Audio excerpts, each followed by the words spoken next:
आज की इस वीडियो में हम बात करेंगे 10 जुलाई के मकर राशिफल के बारे में और साथ ही बताएंगे कब और कैसे हुई थी भगवान शिव की उत्पत्ति। दैनिक राशिफल चंद्र ग्रहण की गणना पर आधारित है। आज का राशिफल निकालते समय पंचांग की गणना और सटीक खगोलीय विश्लेषण किया जाता है। हमारे इस दैनिक राशिफल में सभी 12 राशियों का भविष्यफल बताया जाता है। इस राशिफल को देखकर आप अपने दैनिक योजनाओं को सफल बनाने में कामयाब रहेंगे। आज के राशिफल में आपके लिए नौकरी, व्यापार, लेन देन, परिवार और मित्रों के साथ संबंध, सेहत और दिन भर में होने वाली शुभ अशुभ घटनाओं का भविष्यफल होता है। शुरुआत करते हैं आज के पंचांग से। हिंदू कैलेंडर के सावन माह के कृष्ण पक्ष की पंचमी तिथि और दिन शुक्रवार है। आज का दिशाशूल दक्षिण है। आज का राहु काल सुबह 10:43 से दोपहर 12:26 तक है। श्रावण मास के कृष्ण पक्ष के पंचमी तिथि सुबह 11:37 तक रहेगी। पूर्व भाद्रपद नक्षत्र पूर्ण रात्रि तक विराजमान रहेगी। सौभाग्य योग रात्रि 8:18 तक रहेगी। चंद्रमा कुंभ राशि में रहेगी। आज का शुभ समय अर्थात किसी भी महत्वपूर्ण कार्य को आरंभ करने का समय सुबह 11:59 से दोपहर 12:54 तक रहेगा। आप में से कुछ लोगों का दिल अध्यात्म और मेडिटेशन में लगेगा। किसी धार्मिक स्थान की यात्रा का प्लान बन सकता है।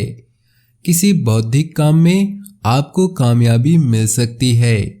कोई नई डील आपकी शर्तों पर फाइनल हो सकती है, लेकिन ध्यान रखें कि इसका जिक्र किसी से न करें।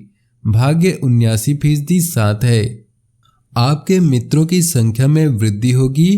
कोई मित्र से आपको अप्रत्याशित रूप से कार्यक्षेत्र में सहायक सिद्ध होगा। सामाजिक क्षेत्र में आपकी प्रतिष्ठा का विस्तार होगा। कार्यों का बोझ बढ़ा हुआ रहेगा।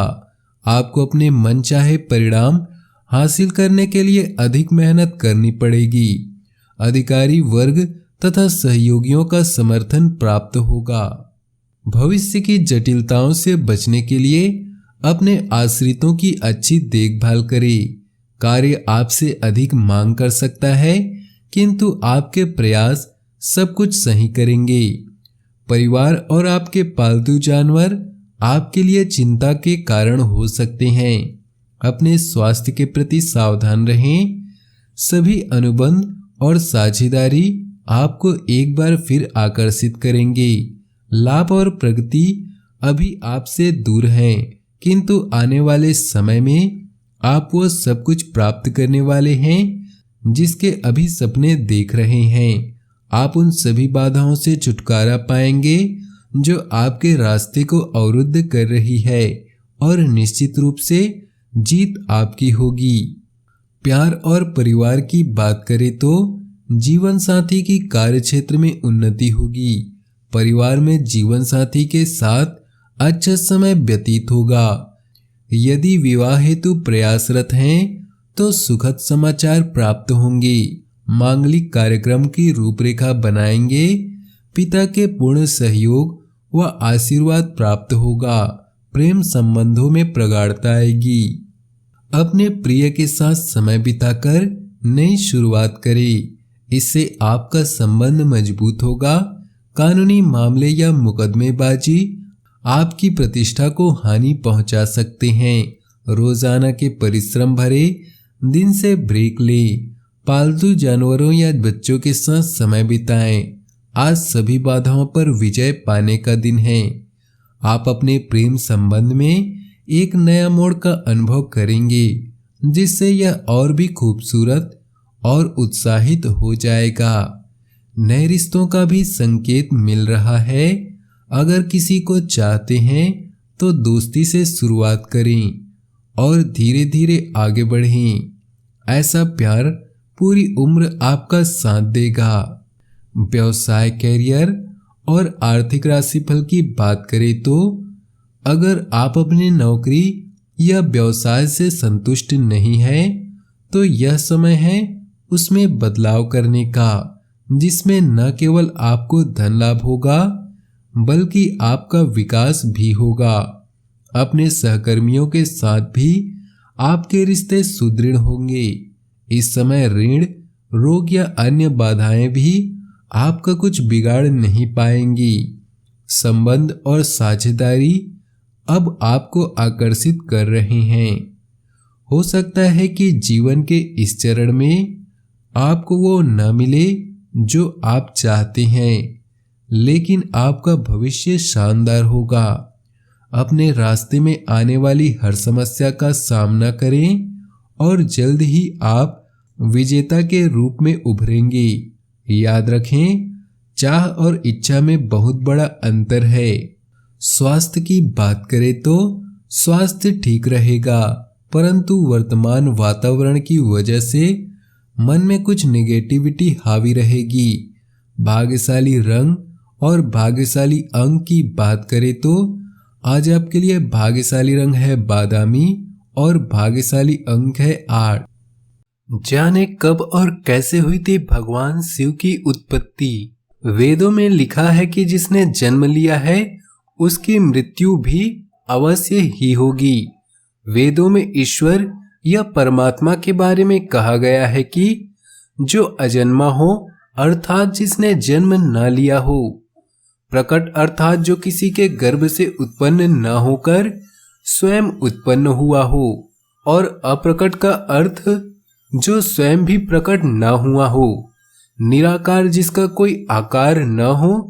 निर्गुण जिसमें किसी भी तरह के गुण नहीं है। निर्विकार यानी जिसमें कोई दोष, कोई विकार नहीं है। शिव के जन्म या उत्पत्ति के बारे में जानने से पहले जानना होगा कि शिव क्या है।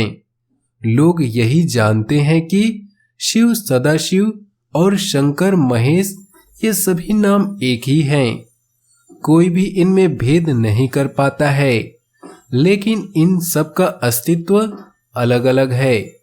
जब हम शिव का नाम लेते हैं तो हम निराकार ईश्वर की बात करते हैं, लेकिन जब हम सदा शिव कहते हैं तो हम ईश्वर महान आत्मा की बात करते हैं।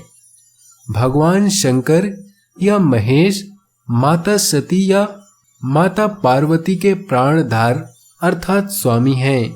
यहाँ पर हम पार्वती या सती नहीं, पराशक्ति अंबिका की बात कर रहे हैं। ऐसा माना जाता है कि माता अंबिका से भगवान शंकर की उत्पत्ति हुई थी। माता अंबिका को प्रकृति, सर्वेश्वरी, त्रिदेव जननी कहा गया है। अंबिका सदाशिव द्वारा प्रकट हुई है। उनकी 8 भुजाएं हैं। माँ अंबिका अनेकों प्रकार के अस्त्रों को धारण करती है। वह सदाशिव की अर्धांगिनी दुर्गा है।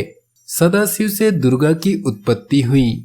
एक समय सदाशिव और दुर्गा को इच्छा उत्पन्न हुई कि किसी दूसरे पुरुष की रचना की जाए, जिस पर सृष्टि के निर्माण का कार्यभार सौंप दिया जाए। इसके लिए उन्होंने अपने वामांग अर्थात बाएं अंग से विष्णु जी को प्रकट किया। पराशक्ति ने ही अपने दाएं अंग से ब्रह्मा को उत्पन्न किया, परंतु तत्काल ही उन्हें भगवान विष्णु की नाभि में डाल दिया। इस तरह ब्रह्मा की उत्पत्ति विष्णु जी के नाभि से हुई। लेकिन ब्रह्मा जी इस बात को मानने के लिए तैयार नहीं थे और श्रेष्ठता को लेकर दोनों में युद्ध हो गया। तभी एक दिव्य ज्योति प्रकट हुई। तब उस दिव्य काल स्वरूप ज्योतिर्लिंग ने कहा कि तुम दोनों पुत्रों ने सृष्टि और पालन नामक 2 कर्तव्यों को मुझसे प्राप्त किया है। इसी तरह से मेरे गौरवपूर्ण स्वरूपों रुद्र और महेश्वर को मुझसे संहार और तिरोभाव अर्थात अदृश्य होने का भाव प्राप्त किया है। लेकिन उन्होंने कभी भी अपने कृत्य को नहीं भुलाया। इस कारण उन्हें मेरे समान समानता प्राप्त है। रुद्र और महेश दोनों ही के पास मेरी ही तरह वाहन है। इनके अस्त्र भी मेरी ही तरह हैं। अर्थात सदाशिव से दुर्गा का जन्म हुआ और सदाशिव दुर्गा से ब्रह्मा, विष्णु, रुद्र और महेश्वर की उत्पत्ति हुई। इससे यह सिद्ध होता है कि तीनों देवों की और रुद्र का जन्म सदाशिव और जगत जननी माँ दुर्गा से हुआ है। किस स्थान को माना गया है जन्म स्थान? काल स्वरूप सदाशिव ने शक्ति के साथ एक क्षेत्र का निर्माण किया जिसका नाम शिवलोक है। यह स्थान कोई और नहीं बल्कि पवित्र क्षेत्र काशी है। काशी को मोक्ष का स्थान माना गया है। यहाँ पर शक्ति और शिव दोनों पति पत्नी के रूप में निवास करते हैं।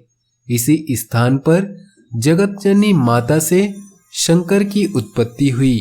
अपने जीवन में खुशियां बनाए रखने के लिए और भगवान भोलेनाथ का आशीर्वाद प्राप्त करने के लिए वीडियो को लाइक करें, दोस्तों के साथ शेयर करें और नीचे दिए कमेंट बॉक्स में सच्चे श्रद्धा भाव से ओम नमः शिवाय जरूर लिखें ताकि आपकी सारी मनोकामनाएं जल्द से जल्द पूरी हो सके। वीडियो अंत तक देखने के लिए आप सभी का बहुत बहुत धन्यवाद। आपका दिन शुभ हो, मंगलमय हो।